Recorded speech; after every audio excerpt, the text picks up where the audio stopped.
मेरा नाम राहुल पुरी है और मैंने पवन सर के पास से अपनी नाक की सर्जरी करवाई है, राइनोप्लास्टी।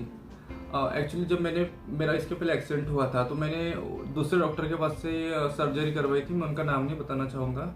उन्होंने पर मेरी नाक बहुत बुरी तरह ख़राब कर दी थी। उन्होंने मेरा 2 बार ऑपरेशन किया था और दोनों भी बार उन्होंने मेरी नाक ख़राब कर दी थी।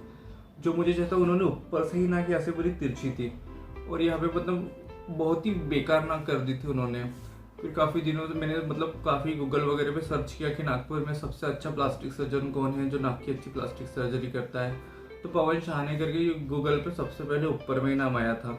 फिर सर से मैंने सबसे पहले मुलाकात की तो सर ने बोला कि राहुल आप जो भी बोल रहे हो मैं आपकी नाक जैसे आपको चाहिए मैं आपकी नाक अच्छी करके दे दूंगा करके। मुझे मेरा नाक यहाँ से पूरा दबा हुआ था।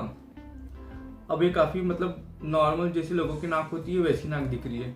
तो सर ने मेरे को जब सर ने बस बोला था कि हाँ राहुल मैं करके दे दूंगा, तो बस 1 महीने के बाद मैंने आया सर से अपनी सर्जरी करवाई और आज मेरी नाक सर ने इतनी अच्छी करके दे दी है जिससे मुझे बहुत अच्छा लगता है। अब पहले मुझ में कॉन्फिडेंस ही नहीं था। सर्जरी करने के बाद में नाक एक्सीडेंट की वजह से तिरछी हुई थी, सर्जरी करने के बाद में भी तिरछी हो गई। फिर मुझे ऐसा लगा कि और डॉक्टर ने मुझे ये भी बोला था कि अभी राहुल आप इस नाक के सहारे जीना करके, तिरछी नाक के सहारे जीना। पर मैंने सर को आकर ये वाली बात भी बताई थी कि सर डॉक्टर ने ऐसा बोला था। सर ने मुझे एक ही बात बोला था, राहुल आपका नाक मैं अच्छा करके दे दूंगा और ये तिरछी जो है ये सीधी भी हो जाएंगे। जो आपने जिस तरीके से बोला है उस तरीके से मुझे सर ने परफेक्ट नाक करके दी। और मुझे साथ ही साथ सर ने बहुत दिन तक हॉस्पिटल में रखा। जिस दिन मेरी सर्जरी हुई उसी दिन सर ने मुझे डिस्चार्ज करके दे दिया। और अभी मेरी सर्जरी को मे बी 20 या 25 दिन हो रहे हैं और काफ़ी अच्छी मेरे को नोज पसंद आ रही है। और मैं सर का बहुत दिल से धन्यवाद करता हूँ। धन्यवाद सर। Thank you. तो फिर एक्सीडेंट आपका हुआ था? एक्सीडेंट हुआ था, उसके बाद में फिर जब गवर्नमेंट हॉस्पिटल में आपने गवर्नमेंट हॉस्पिटल में एडमिट था, फिर वहाँ से मुझे प्राइवेट में शिफ्ट किया था क्योंकि एक्चुअली मेरा जो काफ़ी ज़्यादा ही प्रॉब्लम हो गया था। चेहरे पे लगा था, नाक से खून निकलना बंद ही नहीं हो रहा था। 24 आवर्स भी हो गए तो भी खून बंद नहीं हो रहा नाक में से निकलना, इतना ब्लीडिंग हो रहा था नाक के अंदर से। तो फिर उसके बाद बर्डी के हॉस्पिटल लता मंगेशकर में एडमिट वगैरह किया। तो वहाँ आईसीयू वगैरह में रखने के बाद नाक से ब्लीडिंग बंद हुआ। तो सब बड़े बड़े जो प्लास्टिक सर्जन थे उन्होंने बोला था कि प्लास्टिक सर्जरी करनी पड़ेगी चेहरे की।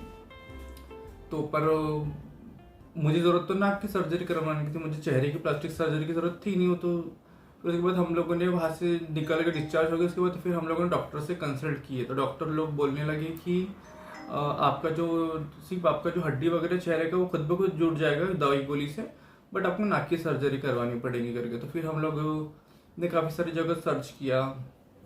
नागपुर के बहुत बड़े जो सीनियर डॉक्टर है प्लास्टिक सर्जन, उनसे हमने कंसल्ट किया था कि सर मेरा चेहरा एक्सीडेंट की वजह थोड़ा नया नया एक्सीडेंट था तो चेहरा भी थोड़ा अलग लगता था और नाक भी मेरी दब गई थी काफ़ी हद तक।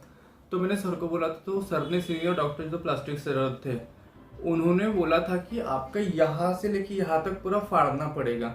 ये जो भाग है हम लोग पूरा पलटाएंगे और अंदर से जो भी डैमेज हुआ है हम लोग को पूरा बाहर निकालेंगे और तुम्हारी नाक से 3 से 4 महीना ब्रेन का पानी निकलेगा बोले। उन्होंने ऐसा बताई थी सर्जरी। बहुत बड़ी सर्जरी बता दी थी। इस वजह से मेरी मम्मी ने टोटली मना कर दी थी कि जैसा है वैसा रहे, सर्जरी करवाने की कोई ज़रूरत नहीं है। फिर तो भी घूम फिर करके प्लास्टिक सर्जन होना, नाक की सर्जरी करवाई। जो प्रॉब्लम था वो तो ठीक करके नहीं दिया। तिरछी की तिरछी नाक पहले यहाँ से तिरछी थी, फिर उन्होंने यहाँ से ऊपर से तिरछी करके दे दी थी। 2 बार उन्होंने सर्जरी किया, दोनों बार उन्होंने मेरी नाक खराबी करके दी। फिर तीसरी बार बहुत दिन तक रुकने के बाद, अच्छे डॉक्टर सर्च करने के बाद फिर पवन शाह ने सर से मिला और सर से फिर मैंने सारी चीज़ें कंसल्ट की। तो सर से भी कंसल्ट करने की एकदम तुरंत ही सर्जरी नहीं करवा दी। सर से मिला, सर से फिर बातचीत किया, सर से आके 2 बार मिला। उसके बाद तीसरी बार फिर मैंने सर्जरी करवाने की तरह फिर सर ने मेरी सर्जरी करके दी और मुझे जैसी सर्जरी जैसे सर ने मुझे वैसे ही सर्जरी करके दी और मेरी नाक मुझे सर ने परफेक्ट करके दे दी। जो एक नॉर्मल सबकी नाक होती है, मैंने सर को बोल कर रखा था कि मुझे एकदम ऐसे दिखना नहीं चाहिए कि सर्जरी करी है, ऐसे नॉर्मल नोज दिखनी चाहिए। तो मेरी नाक सर ने वैसी ही करके दी है और मुझे बहुत अच्छी लगती है और मुझे बहुत खुशी है। अब मुझे किसी बात का रिग्रेट नहीं है कि अरे मेरी नाक पहले तिरछी थी, अब मेरी ठीक हो गई है और अभी ठीक ही रहेगी हमेशा। सर से मैंने करवा ली सर्जरी। Thank you sir.